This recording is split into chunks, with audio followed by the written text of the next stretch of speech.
Bom dia a todos, pastora Priscila, pastor Cris, muito obrigado pelo privilégio de estar aqui nessa manhã.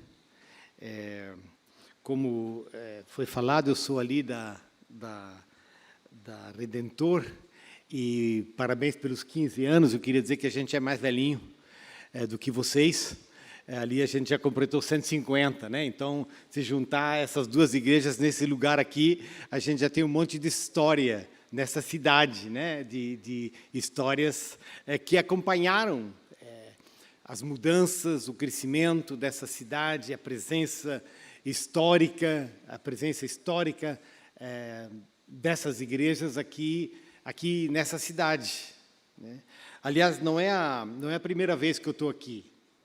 Eu sou um velho, como se você não tivesse percebido, mas eu acho que a primeira vez que eu falei aqui nessa igreja, eu acho que era do lado, né? É do lado, né? Foi em 1975. Alguns de vocês não haviam nascido. Pastor Gideão. Alguém de vocês é daquela época? Do pastor Gideão, lembra? Isso. E o pastor Gideão, inclusive, na época nos ajudou, porque a gente era da Aliança Bíblica Universitária, né, a mesma organização que o Maus hoje, ele é obreiro, eu era obreiro aqui, né, e a gente organizou um congresso de missões, um congresso missionário, como estudantes naquela época, né, nos anos 70, já pensou? Foi, de fato, um dos primeiros congressos missionários no Brasil, que a gente realizou na reitoria da universidade. Eram tempos complicados. Eu já tirei o mais. Eram tempos complicados, não é, para a própria vida universitária naquela época. Então a gente teve um congresso missionário lá na reitoria, no auditório da reitoria da universidade. E eu me lembro que essa igreja nos ajudou a abrir portas, fazer contatos. Acho que o pastor Gideão tinha uma filha chamada Priscila. Acho que tinha alguma coisa assim, se a memória não me falha, mas ela costuma fazer isso. Então, eu estou aqui de volta, depois de tantos anos. De fato, é um privilégio a gente poder ser uma igreja que acumula anos, que acumula história. O povo de Deus, ele em grande parte, ele é um povo contador de histórias. A fé cristã, a nossa fé, ela não é uma fé filosófica, né? Ela não é uma fé abstrata. A fé cristã, ela é uma fé que se constrói passo a passo na nossa vida. É uma fé que ela é marcada, acima de tudo, ela deve ser marcada, acima de tudo pela obediência, pela fidelidade nas pequenas coisas. Eu aprendi com um autor, Eugene Peterson, ele diz assim que na fé cristã não existem atalhos. A fé cristã só existe um passo depois do outro, né? A fé cristã, ela é como uma construção sólida. Ela não é drywall, né? Ela é uma fé, para os antigos, né, de tijolo maciço, né, que você coloca um em cima do outro. E no decorrer dessa vida é que você constrói o seu testemunho. E o testemunho que nós construímos no decorrer da vida, ele não é simplesmente um testemunho nosso, meu, pessoal, ele é um testemunho nosso da igreja. Nós fazemos parte de uma nuvem de testemunhas, nós fazemos parte de uma história de homens e mulheres, de igrejas, que Deus levantou no decorrer das décadas, dos séculos, né? No decorrer dos milênios, Deus levantou essa sua igreja. E nós somos expressão dessa igreja. Assim, vocês têm acho que os presbiterianos mais do que os luteranos até, a tradição de lembrar do aniversário da igreja, né? Vocês têm um mês aí, né? Para pensar a igreja de novo. E uma das perguntas importantes é como é que a igreja comemora o seu aniversário, né? O que a igreja faz no seu aniversário, né? Aonde a igreja comemora o aniversário? Onde? Com quem ela comemora aniversário? Como ela faz isso? E a gente podia dizer que quando a igreja lembra da sua história, porque esse mês é um mês para lembrar da história. Quando a gente lembra da história, a gente tem dois movimentos. Um movimento é um movimento para o passado. E é importante para alguns de nós, não é? Nós já temos muito mais passado que futuro, não é? Então a gente olha para o passado. Né? A igreja olha para o passado, porque é no passado que a igreja vai reconhecer a fidelidade de Deus. Ela vai reconhecer a mão de Deus. Né? Ela vai reconhecer, né, como nós somos lembrados aqui, né, na hora do louvor, ela vai reconhecer um livramento, ela vai reconhecer uma proteção, ela vai reconhecer algum detalhe do cuidado de Deus. Então, quando a gente celebra 115 anos, a gente diz obrigado. A gente diz obrigado. Às vezes não é muito fácil para os mais antigos dizer obrigado, né? A gente tem muito mais, às vezes, muito mais lamento do que obrigado. Né? Meu pai gostava de aniversário. Eu não sei bem porquê, né? Mas eu me lembro, quando ele completou 90 anos, ele faz uns 2 anos, né? Ele completou 90 anos, papai é falecido hoje. Aí ele já era viúvo, vivia sozinho, e aí ele começava a elucubrar, né, o aniversário dele. Né? E eu disse, por que o velhinho está tão feliz, né, com o aniversário? Vou fazer 90 anos. Né? Na festa dos 90 anos, papai já estava com uma bolsa, é bolsa que chama? De alimento, né? Porque ele estava com um negócio aqui, um câncer, né, no esôfago, e já não descia mais nada. E eu disse, pai, não faz mais nada, pai, não, porque ele não podia engolir nada. Disse, não, eu quero. E ele morava lá em Joinville, né? Então ele dizia assim, não, eu quero, vamos fazer aqui, eu quero, né, convidar o vizinho aqui. Já não tinha mais muita gente para convidar, né? Mas ele queria um pizza. Ele chamava um pizza, não era uma, é um pizza. Eu quero um pizza, né? E eu me lembro que no aniversário dele, ele botou o pizza na boca, né? Mastigou, e aí não desceu nada, né? Aí voltou tudo, né? E aí, de repente, ele diz, então, 91. 90, 91. Eu digo, mas olha, caramba, o velhinho é fogo na roupa, né?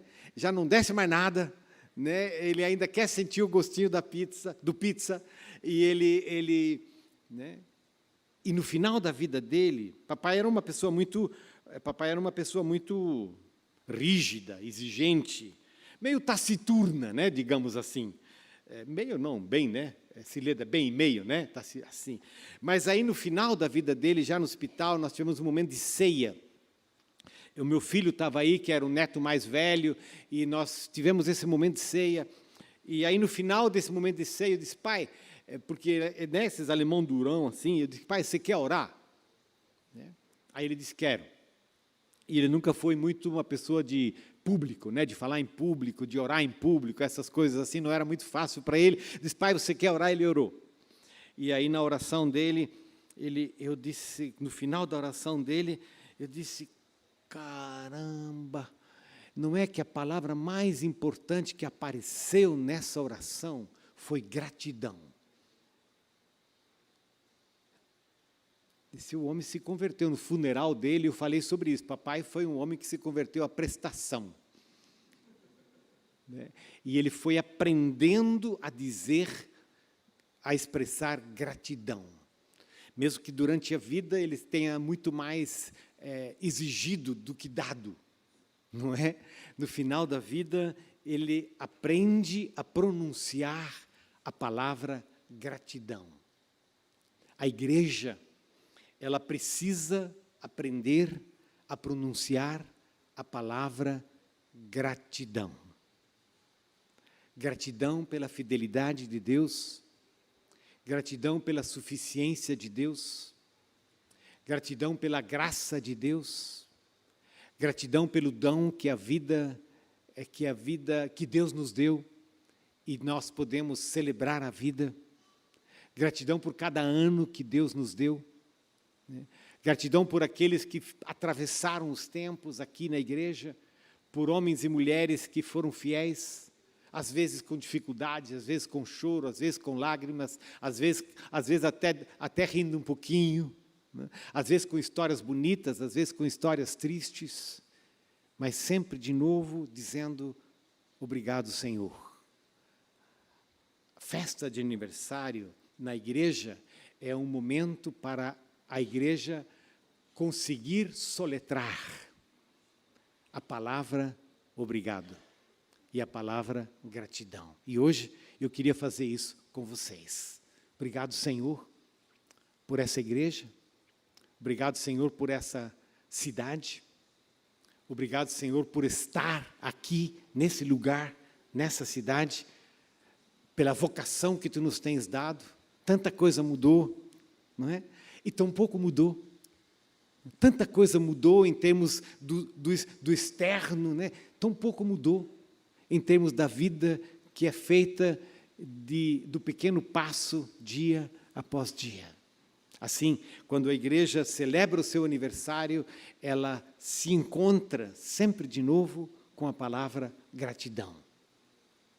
A segunda palavra que nós lembramos, quando a igreja, por assim dizer, para e diz, olha, nós temos 115 anos, a igreja ela olha para o futuro, a igreja não tem medo do futuro. A igreja não é uma igreja que simplesmente vive do passado. Acho que uma das dificuldades para instituições como a nossa, né, eu falo de vocês, mas eu falo da nossa ali embaixinho, né, é que nós acabamos olhando muito mais para o passado do que para o futuro. A igreja, ela não tem o direito de olhar apenas para o passado.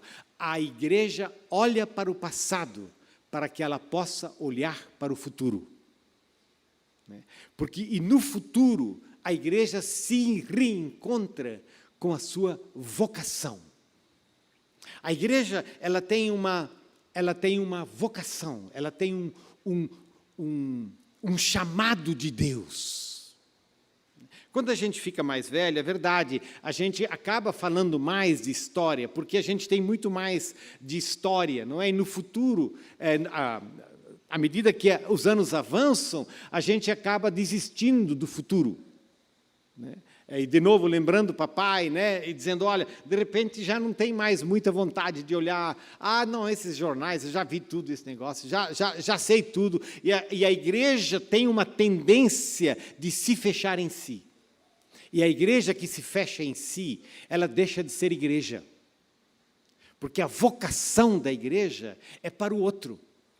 A vocação da igreja é para fora, para o futuro, porque Deus não desiste. Deus se renova na vivência da própria igreja.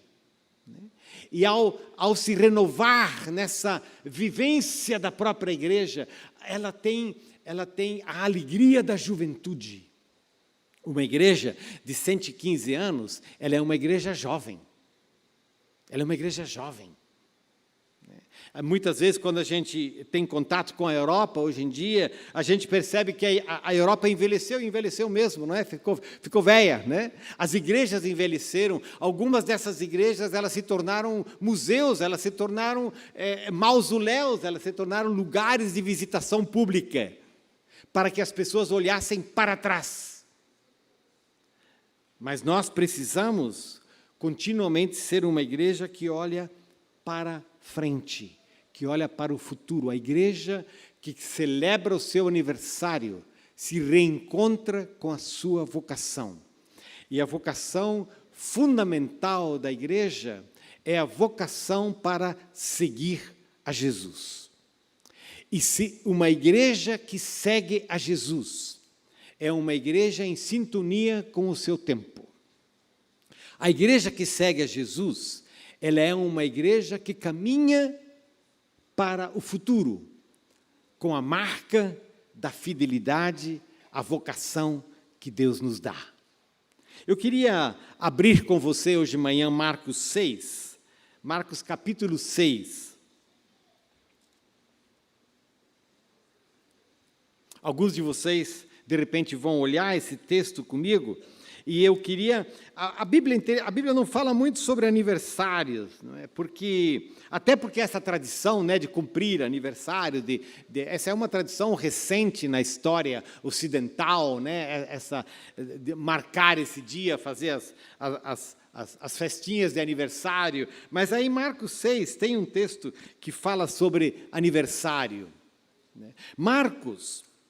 O Evangelho de Marcos, ele é um evangelho de histórias rápidas. Né?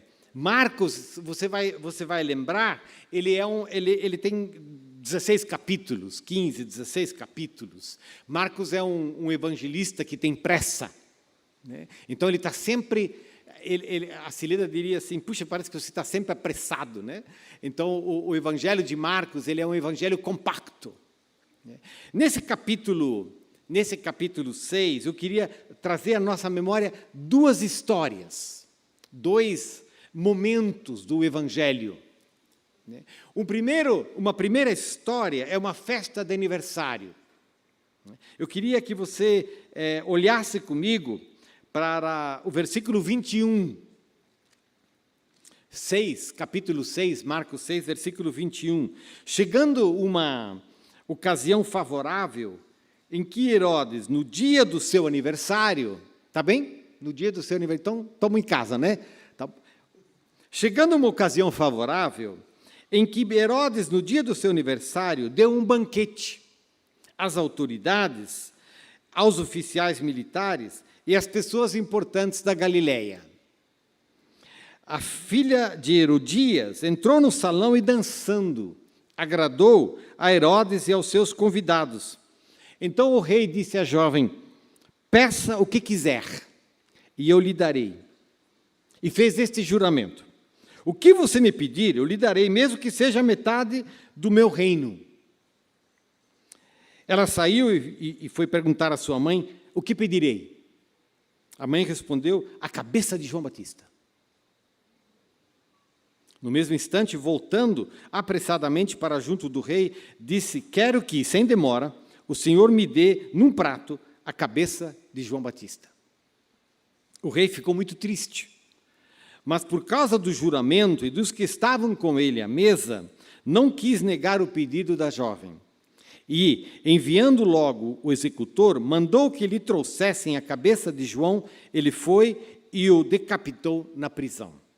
E, trazendo a cabeça num prato, a entregou à jovem, e esta, por sua vez, a entregou à sua mãe. Festa de aniversário. Vamos adiante um pouquinho? Eu queria que você lesse comigo o versículo 34. Versículo 34, ainda de Marcos 6. Ao desembarcar, Jesus viu uma grande multidão e compadeceu-se dela, porque eram como ovelhas que não têm pastor, e começou a ensinar-lhes muitas coisas. Como já era bastante tarde, os discípulos se aproximaram de Jesus e disseram, este lugar é deserto, e já é bastante tarde. Mande essas pessoas embora, para que, indo pelos campos ao redor e pelas aldeias, comprem para si o que comer. Jesus, porém, lhes disse, deem vocês mesmos de comer a eles. Mas eles disseram, iremos comprar 200 denários de pão para lhes dar de comer? E Jesus lhes disse, quantos pães vocês têm? Tratem de descobrir. Eles foram, se informaram e responderam, 5 pães e 2 peixes. Então Jesus lhes ordenou que todos se assentassem em grupos sobre a relva verde, e eles o fizeram, repartindo-se em grupos de 100 e de 50. Jesus, pegando os 5 pães e os 2 peixes, erguendo os olhos para os céus, os abençoou. Depois, partiu os pães e os deu aos seus discípulos, para que os distribuíssem, e também repartiu os 2 peixes entre eles. Eu queria, ao abrir o Evangelho de Marcos, no capítulo 6, trazer à nossa memória o cenário desses 2 banquetes. São 2 banquetes. Um é o banquete no palácio, outro é o banquete na relva. na grama, por assim dizer, não é? É o banquete na grama. É o banquete para o qual estão convidados as autoridades do Império Romano, estão convidados os militares do exército romano, e estão convidados alguns grandes proprietários de terra, provavelmente, que viviam na Galileia. Esse banquete no palácio é um banquete exclusivo. É um banquete por convite. É um banquete para o qual você se prepara com roupas, você se prepara com joias, você se prepara com maquiagem, você se prepara com perfume. É um banquete para o qual você se prepara para um grupo exclusivo. Esse banquete no palácio, ele é o banquete da música alta, ele é o banquete das luzes, ele é o banquete dos pratos finos, da comida abundância, ele é o banquete dos drinks, ele é o banquete que tem o perfume no ar. E, quem sabe, também um pouco do perfume daquela droga que se abastece no banheiro escondido.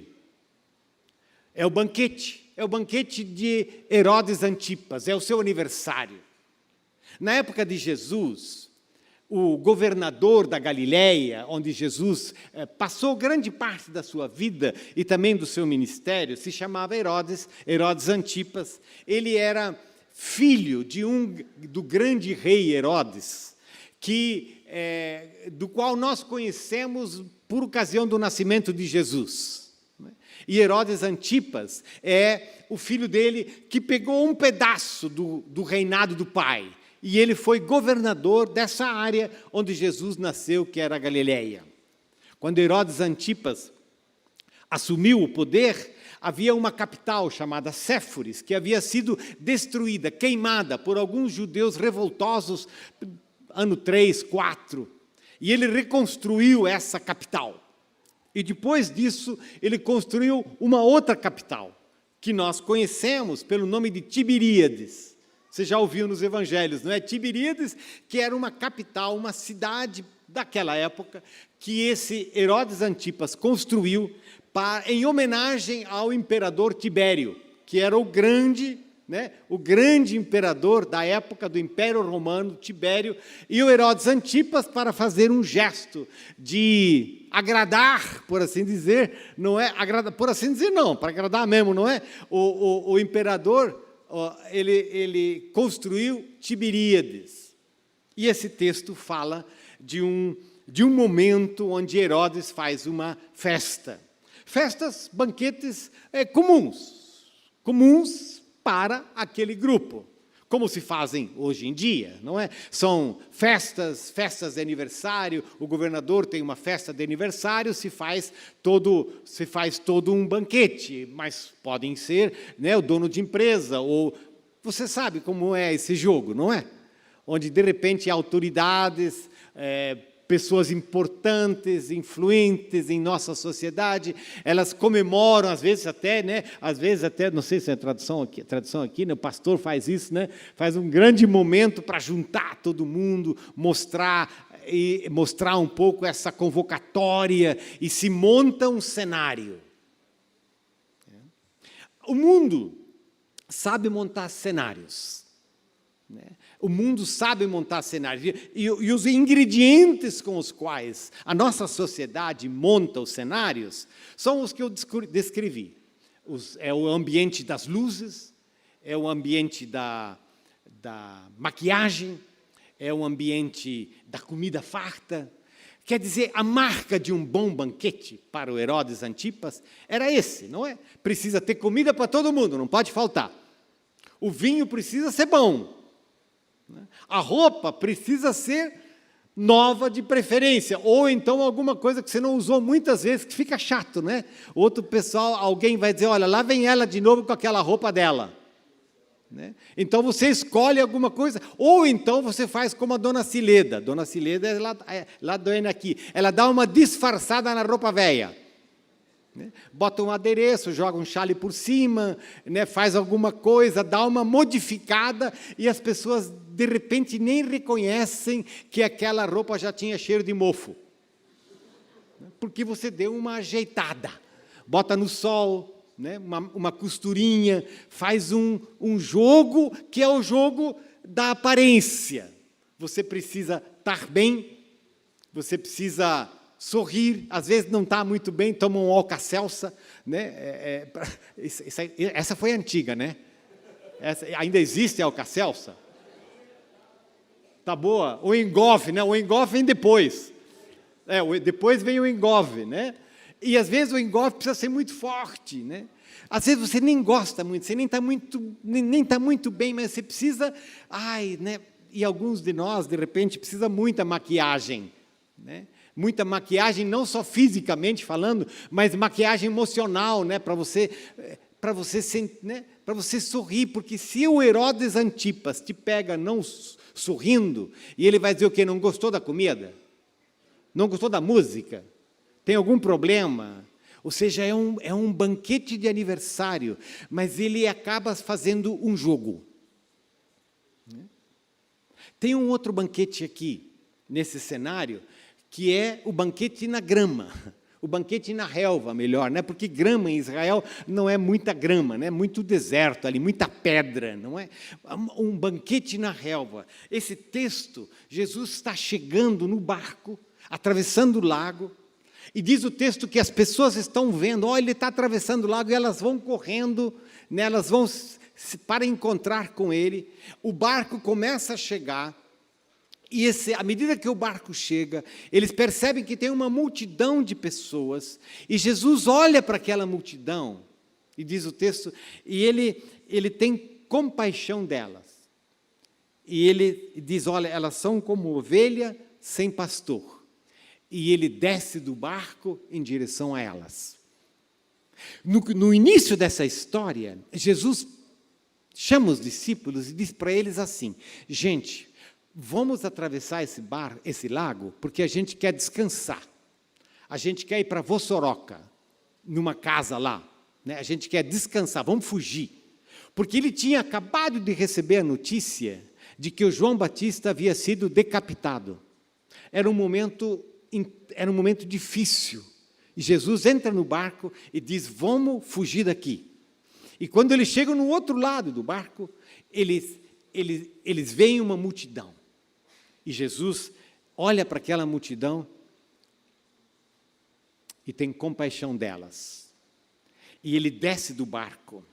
E diz o texto, e começou a ensinar-lhes muitas coisas. Jesus sempre fazia isso. Era sempre assim. Quando as pessoas o encontravam, sabia que ele estava ao redor, elas iam lá. Quando Jesus estava presente, as crianças estavam soltas.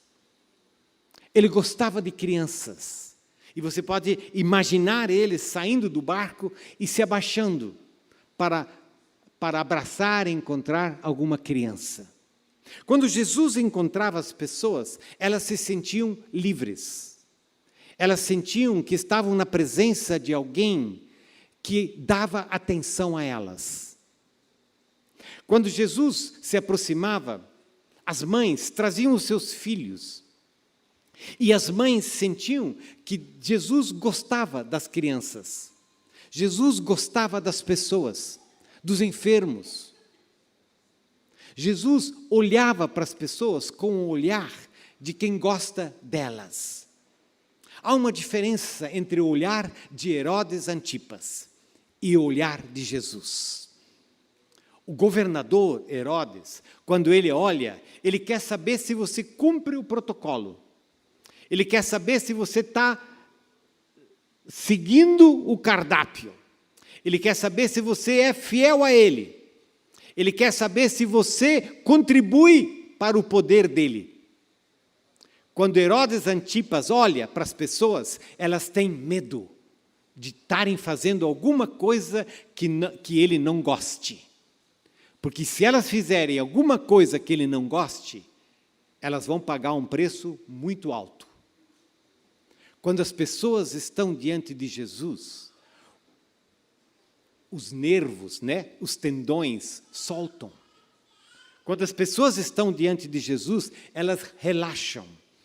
Quando as pessoas estão diante de Jesus, elas descansam. Quando as pessoas chegam diante de Herodes, elas se tornam tensas. Você sabe como é isso? Tensa, não é? Você não sabe se está agradando, você está com medo.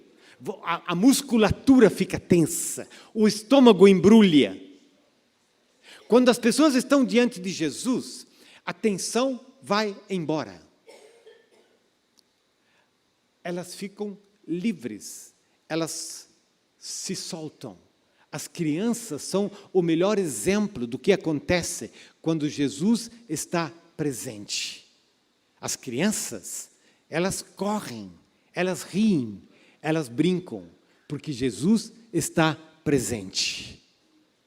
Eu falei do meu pai, né? E essa coisa de falar do pai, às vezes, é meio complicada, né? Mas a gente era... Meu pai, como eu disse, meu pai era uma pessoa muito, muito séria, assim, severa, né? Ele tinha um olhar que era complicado, né? Aquele olhar de papai. Ele tinha um olho, gente, que eu ficava louco da vida, né? Porque, de repente, eu tinha mexido lá na bicicleta, a gente era a cidade da bicicleta, né? Lá em Joinville, eu tinha mexido na bicicleta, soltado a roda, porque alguma coisa, né? Aí, papai vinha almoçar. Mas não é que o danado enxergava. Ele vinha almoçar, aí daqui a pouco ele vinha almoçar, ele entrava para a cozinha e ele disse, quem mexeu na bicicleta? E como quem mexeu na bicicleta? Não, alguém mexeu na bicicleta. Digo, o que aconteceu? A gente nem perguntava, né? Ele disse, a roda não está bem centrada. Havia mexido na roda e não centrou direito a roda, o seu Raul vinha e o olho dele, puf, caía na bicicleta. Alguém mexeu na bicicleta. Cadê minha ferramenta? Alguém pegou aqui, não está no lugar. O olho de papai era um olho que cobrava. E a mamãe falava para a Cileda, né, que eu era muito irrequieto, então e papai queria sempre que chegar na hora do almoço, tem que estar comida na mesa, e ela me pegava, dava banho em mim, porque eu caía na valeta, eu era um guri assim, tranquilo, né? Então, aí ela me dava banho, me sentava em cima da mesa e dizia, não sai daí, porque se eu saísse, quando o papai chegasse, a coisa já tinha entornado o caldo. Papai tinha esse olhar. Jesus tinha, desculpe, papai, né, um outro olhar. Não precisava dar banho nas crianças antes de Jesus recebê-las. Jesus vem e tem uma multidão de pessoas e ele gosta delas. Como a igreja comemora o aniversário? Qual é o olhar da igreja? Como que a igreja olha para as pessoas, para o outro, para as pessoas lá de fora? Nós temos esse olhar, que muitas vezes é verdade, o nosso olhar de igreja é também o olhar de Herodes. É o olhar que pergunta, está tudo bem aí? Como é que você pode vir assim? É o olhar rígido e a gente sente que fica amarrado. A igreja também se torna um palácio, onde as pessoas elas ficam tensas. E a alegria vai embora. Ou se a igreja comemora o aniversário com Jesus, e quando Jesus está presente, então as pessoas estão bem. Elas não estão com as coisas necessariamente resolvidas, né? Porque Jesus sempre faz uma coisa, a mesma coisa. Ele conta histórias, ele fala de parábolas, ele fala das coisas do reino de Deus. Jesus começa a ensinar-lhes muitas coisas. E o que é que Jesus ensina? Jesus ensina as pessoas e diz para elas, olha, Deus gosta de vocês. Eu queria falar para vocês do meu reino. No meu reino, as crianças estão em casa. No meu reino, os enfermos são curados. No meu reino, diz Jesus, os endemoniados, os possessos, eles são libertos. Os cansados são descansados. Os oprimidos são libertos. Os ignorados são acolhidos no meu reino. O meu reino não é o reino dos drinks finos. O meu reino não é o reino da música barulhenta. O meu reino não é o reino dos perfumes franceses, o meu reino não é o reino das grifes, o meu reino é diferente, o meu reino é de Deus. E nesse reino de Deus tem lugar para todos. Nesse reino você pode vir como você é. Nesse reino você pode vir com as suas dores. Nesse reino, você pode vir sem enganar ninguém. Nesse reino, você não precisa tomar o Alka-Seltzer para vir se encontrar comigo. Nesse reino, você não precisa fazer maquiagem, você não precisa enganar, você não precisa mentir, você não precisa fazer dívidas no cartão de crédito. Nesse reino, você vem como você é. E você é uma pessoa machucada, você é uma pessoa triste, você é uma pessoa cansada, você é uma pessoa rompida, você é um pecador. Pode vir. Porque quando você vem, e você vem solto, você vem como você é, você vem com os teus enfermos, você vem com os teus endemoniados, você vem com os teus cansados, você vem com os teus filhos, eu vou acolhê-los. E ao acolhê-los, eu vou transformar a vida de vocês. E aquilo que eu fizer na vida de vocês vai ter uma marca. E a marca que eu vou deixar com você é uma marca de Deus. Os 2 banquetes, eu estou tentando enxergar aquele relógio, mas acho que está bem, né? Pode ir um pouquinho mais, né? Porque senão não tem almoço, né? Está tudo bem? Os 2 banquetes têm marcas, gente. Claro, esse banquete aqui de Herodes, ele é um banquete trágico, né? Ele é um banquete trágico. Graças a Deus, não é todo banquete que termina assim, não é? Mas imagina a cena, imagina comigo, vem comigo. Você está lá, é o palácio do governador, é aquele negócio todo, é aquela música, é aquela bebida, é aquela comida, é aquela abundância, é aquele negócio. E, de repente, você vê ali na entrada alguém chegando com um prato. E na cabeça, no prato tem uma cabeça.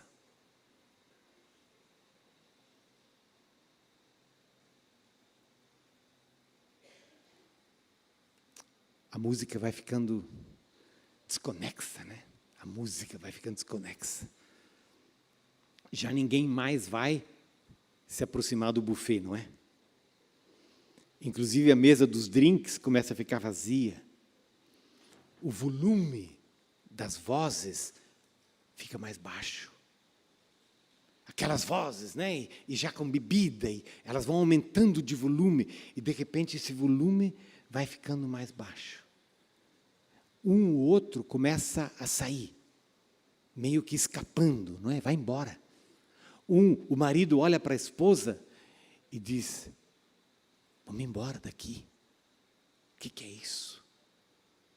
A cena até é um pouco rápida, porque esse prato entra, essa cabeça no prato, esse cenário, né, e ele passa pelo salão para já ser, né, entregue para Herodias, e a cabeça é escondida em algum lugar na cozinha, mas a festa acaba. E você imagina o casal que volta para casa,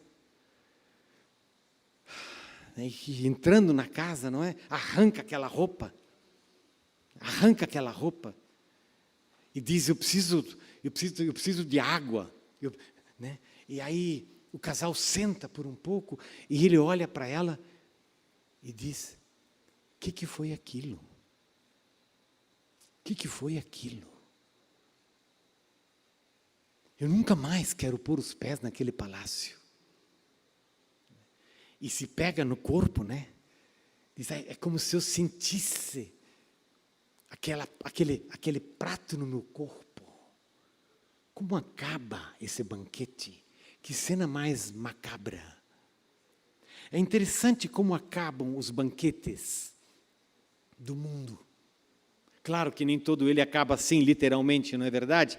Mas o banquete do mundo, como ele acaba? O banquete do mundo acaba com as pessoas fora da realidade, né? Com as pessoas absorvidas pelo álcool.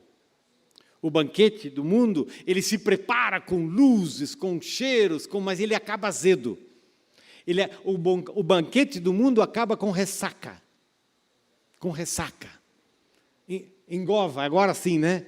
Tomam alguma coisa, dor de cabeça, mal-estar, comeu muito, bebeu muito, aquela música da Cileda, então ela diz, meu ouvido está doendo, eu não aguento essa música. Mas isso é coisa de velhinha, né? Então assim você no final do banquete, você está cansado. O banquete no palácio. Né? A igreja precisa aprender outros banquetes. E é o banquete, e Jesus diz, mas eu sei como fazer isso. Tem um outro banquete. É o banquete, esse banquete na relva. É esse banquete onde os discípulos estão preocupados e eles não têm todo o orçamento do Herodes, né? Então não dá para comprar pão para todo mundo, não dá para comprar água para todo mundo, né? E aquele negócio vai ficando complicado. E diz, olha, isso aqui não. Os discípulos começam a dizer, esse negócio aqui não vai acabar bem, Jesus. Você está contando história, está curando enfermo, está brincando com as crianças, não vai dar bem, isso aqui vai escurecer, vai dar zica, Jesus. Não é? E Jesus está tranquilo. E daqui a pouco ele se vira para os discípulos e diz, então, o pessoal está com fome, né? Diz, é o que nós estamos tentando te dizer todo o tempo, Jesus, o pessoal está com fome. Então Jesus diz, tá bom, por que vocês não dão de comer para eles? Não dão de comer para eles. E os discípulos olham um para o outro e dizem, eu não aguento mais esse Jesus, né? É sempre a mesma coisa, como é que a gente vai dar de comer para ele? Isso não dá certo, Jesus, não dá, olha a grana, a gente fez todas essas ofertas no mês de outubro aqui na igreja, mas não dá para comprar pão ainda, não dá, Jesus. E então se monta um outro cenário, onde Jesus diz, então, tá bem, o que vocês têm aí? E eles dizem, olha, a gente descobriu aí 5 pães e 2 peixes. E Jesus diz, tá bem, é isso? A gente tem 5 pães e 2 peixes? E Jesus diz, tá bem, chega, traz para mim. Mas ele diz, a gente não tem mesa para montar, né? Mesa com toalha, aquelas toalhas, né, que a minha mãe bordava, né? Ele diz, então, fala para o pessoal sentar aí, na relva, em grupos de pessoas. E então, uma nova cozinha se instala. Uma nova cozinha se instala. Eu queria chamar que você viesse comigo para esse outro banquete e para esse momento onde esse Jesus está cercado de gente, onde ele olha para os discípulos e diz, o que vocês têm aí? E os discípulos dizem, olha Jesus, a gente tem esses 5 pães, 2 peixes, tem esse menino, né? O Evangelho de João fala que é o menino, né? Ele diz, o menino ofereceu aqui o lanchinho dele, né? Então Jesus diz, então tá bem, traz para mim. E há uma nova história. E Jesus pega esses 5 pães e esses 2 peixes. E eles estão nas mãos de Jesus. E então, é tão...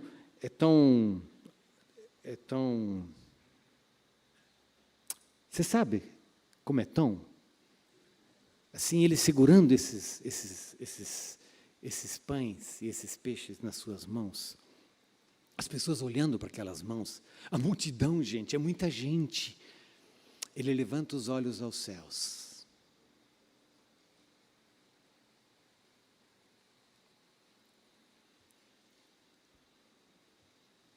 E ele levanta os olhos aos céus. E tem uma conversa entre ele, entre o Espírito, entre o Pai, o Filho e o Espírito. É uma conversa na Trindade, não é? É um momento de oração, é um momento de bênção. Ele levanta os olhos aos céus, que é um gesto. É um gesto. E ao levantar os olhos aos céus, ele agradece e ele começa a partilhar do pão e do peixe e alimentar a multidão. Uma outra cozinha. um outro buffet, é isso? Um outro buffet, uma outra experiência, que é feita de simplicidade, que é feita de gratidão, que é feita da visita do Eterno, que é feita do milagre de Deus, que é feita do mistério, da suficiência de Deus. Você foi comigo antes, quando eu tentei convidar você para vir comigo, em como terminou aquele banquete lá no Palácio de Herodes, não é? As pessoas indo embora, quietas, assustadas. E como você acha que termina esse outro banquete com Jesus? No final, todos foram alimentados e as pessoas foram para casa em grupos, as crianças correndo, as pessoas conversando, e elas também disseram: você viu aquilo? Você viu aquilo? No banquete do Herodes, as pessoas disseram: você viu aquilo? Era uma cabeça num prato, era a morte violenta de João Batista, era uma cena macabra. Você viu aquilo? Algo que assusta, algo que afasta, algo que mata. Agora tem um outro, você viu aquilo? Que é as mãos de Jesus. Você viu aquilo? Você viu quando ele levantou os olhos aos céus? Quando ele levantou os olhos aos céus, você sentiu no estômago? Quando ele levantou os olhos aos céus, você sentiu a garganta como que apertada. Quando ele levantou os olhos aos céus, você sentiu como se Deus estivesse conosco. Você sentiu o arrepio do Espírito, quando ele levantou os olhos aos céus, e parece que uma trindade havia estado conosco. Parece que como uma nuvem veio sobre nós. Você viu aquilo? Você viu aquilo nas mãos dele? Você viu quando aquelas mãos começaram a a partir o pão, a distribuí-lo? Você viu aquilo? E não parava, e não parava, e não parava, e não parava, e não parava, e não parava, e não parava, e não parava. Você viu aquilo? Quando os peixes foram sendo multiplicados e aquelas crianças, meu Deus, os meus filhos mesmo, a Raquel disse, comeram peixe como nunca naquele dia, não era peixe grátis. É de grátis.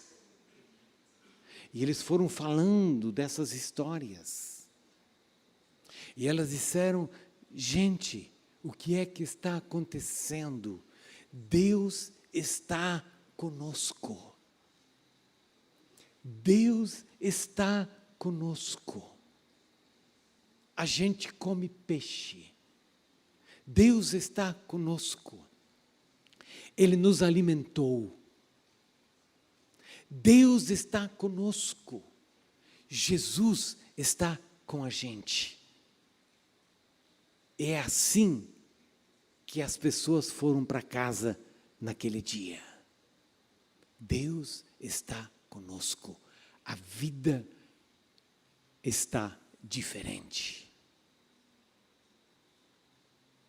Que você saia desse culto hoje exatamente assim. Deus está conosco. Não pelo que temos, não pelas luzes, brilhos, joias, roupas, cheiros, não por aquilo que nós podemos fazer e montar, não é? Não. Mas é por Ele. É por Ele. É quando Ele coloca os 5 pães e os 2 peixes em suas mãos, que eles são multiplicados. É quando Ele levanta os olhos para os céus, algo novo acontece. E é disso que a igreja vive. Que a gente nunca esqueça de se fazer presente nesse banquete. Mesmo que algumas vezes Ele diga para nós: deem de comer vocês. E a gente se sinta tão encabulado, não é? E a gente saiba, diz: eu não sei, eu não posso. E Jesus diz: o que você tem aí? Dá para mim. A igreja vive do Jesus. com os 5 pães e 2 peixes, e os olhos que se levantam aos céus. E quando Ele faz isso, a vida muda, porque Deus está conosco. Deus te abençoe.